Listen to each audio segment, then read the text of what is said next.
आज से हम अय्यूब की पुस्तक का अध्ययन शुरू करेंगे। अय्यूब की कहानी इस प्रश्न पर ध्यान केंद्रित करती है कि निर्दोष लोग दुख क्यों भोगते हैं। अय्यूब एक विश्वास योग्य मनुष्य बताया गया है इस कहानी में, जिसे अपने परिवार, अपने घर और अपनी धन संपत्ति की हानि उठानी पड़ती है। अपनी पीड़ा और निराशा में वह उत्तर पाने के लिए चिल्ला उठता है और तब परमेश्वर प्रत्युत्तर देता है। अगर अय्यूब की पुस्तक की कुछ विशेषता बताऊं तो अय्यूब की पुस्तक एक मनुष्य के कष्टों की कहानी है, परंतु उसकी दशा बातचीत की श्रृंखलाओं को उभारती है जिन्हें काव्यात्मक रूप में लिखा गया है। अय्यूब और उसके मित्रों एवं प्रभु यहोवा के बीच वार्तालाप जीवन के कठिन प्रश्नों पर केंद्रित करती है। अय्यूब की गाथा के उस भाग में जहां प्रभु यहोवा बोलता है, जब हम अध्याय 38 से 41 का अध्ययन करेंगे तो हमें पता चलेगा वहां परमेश्वर के लिए इब्री नाम यहोवा याहवेह का उपयोग किया गया है। कविताओं के भाग में परमेश्वर के लिए विभिन्न नाम उपयोग किए गए हैं। अय्यूब यहूदी पवित्र शास्त्र के उस भाग में से है जिसे लेखन या बुद्धि साहित्य के रूप में जाना जाता है। अय्यूब की पुस्तक के इब्रानी पाठ का अनुवाद करना वास्तव में कठिन है, जैसा कि पुस्तक में दी गई कुछ टिप्पणियों से हमें स्पष्ट हो जाएगा। अगर अय्यूब की पुस्तक क्यों लिखी गई उसके बारे में हम अगर सोचें तो अय्यूब की जो पुस्तक है उसमें जहां मनुष्य के दुखों के कारणों को बताया गया है, वहां यह भी बताया है कि इस दुख में परमेश्वर कैसी भूमिका अदा करते हैं। घटना के मुख्य पात्र अय्यूब का वर्णन इस रूप में किया गया है। लिखा है कि वह खरा और सीधा था और परमेश्वर का भय मानता और बुराई से दूर रहता था। उसने परमेश्वर पर भरोसा रखा था और उसको बहुत से बच्चों की आशीष, अच्छे स्वास्थ्य और बहुत अधिक धन संपत्ति से आशीषित किया गया था। परंतु जब अय्यूब अपना सब कुछ खो देता है और भयंकर पीड़ा या दुख सहता है, तब पुस्तक सीधे रूप में इस प्रश्न पर दृष्टि केंद्रित करती है कि अय्यूब जैसे विश्वास योग्य एवं भले व्यक्ति को दुख क्यों सहना पड़ता है। घटना में विभिन्न पात्र इसके कारणों एवं अन्य प्रश्नों का उत्तर देने का प्रयास करते हैं। क्या परमेश्वर लोगों को दुख उठाने देता है? यदि ऐसा है तो क्यों? अय्यूब की जो पुस्तक है पाठकों को इन युगों पुराने प्रश्नों पर संघर्ष करने का निमंत्रण देता है और अंत में खोजता है कि परमेश्वर की रहस्यमय सामर्थ्य और उसके मार्ग कभी कभी मनुष्य की समझ से परे होते हैं। परंतु दुख उठाने के समय हमारे साथ परमेश्वर की उपस्थिति हमें इसे सहने एवं भविष्य का सामना करने के लिए बल देती है।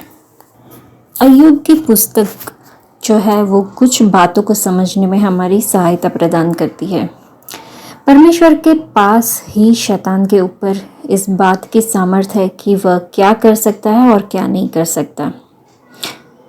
यह मानवीय योग्यता की समझ से परे की बात है कि इस संसार के पीछे इतनी अधिक पीड़ा क्यों है। दुष्ट लोग अपनी दुष्टता के परिणाम को अवश्य ही प्राप्त करेंगे। अय्यूब की पुस्तक से हमें पता चलता है कि शैतान जो है वो आर्थिक और शारीरिक नुकसान को तब तक हम पर नहीं ला सकता जब तक उसे परमेश्वर के द्वारा अनुमति प्रदान न की जाए।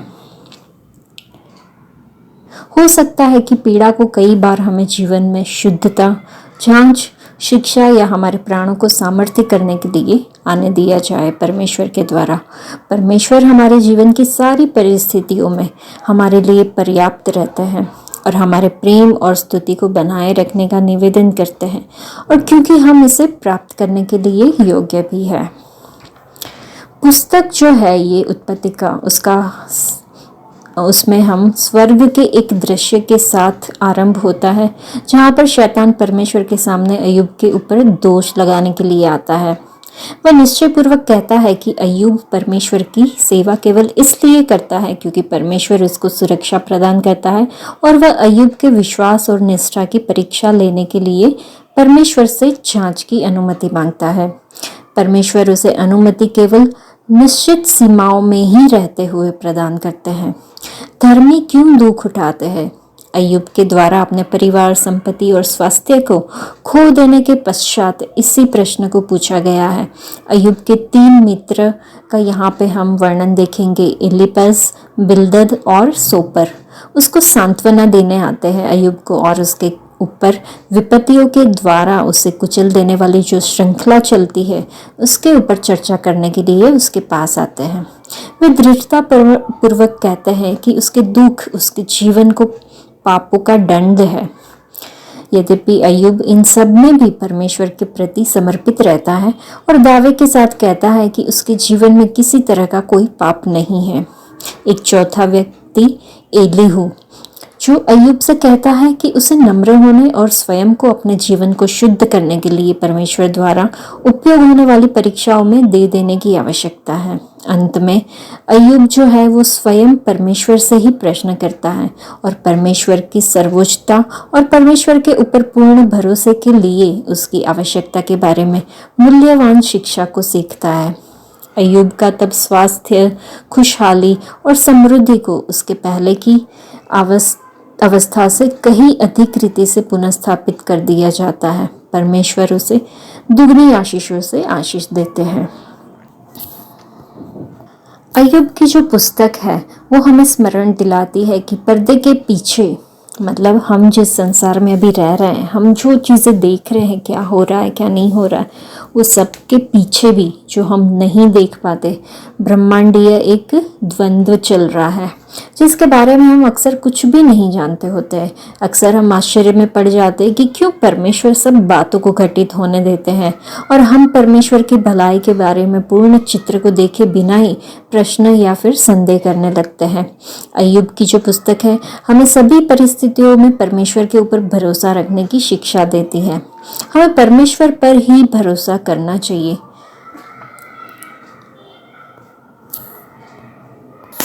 तो आइए हम कल से इस पुस्तक का अध्याय जो है पहले अध्याय से अध्ययन शुरू करेंगे और पूरी पुस्तक का हम अध्ययन करेंगे और जानेंगे किस तरह से मनुष्य के जीवन में कठिनाई आती है, परेशानी आती है, तो कैसे हमें परमेश्वर के ऊपर जो है वो निर्भर रहना चाहिए, कैसे हमें विश्वास योग्य बने रहना चाहिए। क्योंकि हम कोई भी परिस्थिति में हो, ऐसा नहीं हो सकता कि परमेश्वर को वो चीज़ नहीं पता है। इसलिए हमें हमारा ध्यान परमेश्वर की ओर केंद्रित करके रखना चाहिए और हमें ये दृढ़ विश्वास होना चाहिए कि जो भी परमेश्वर होने देंगे हमारे जीवन में वो कहीं ना कहीं हमारी भलाई के लिए ही होगा। तो आइए हम कल से ये जो पुस्तक है उसका अध्ययन शुरू करेंगे। आज के लिए इतना ही। परमेश्वर आप सबको आशीष दे। धन्यवाद।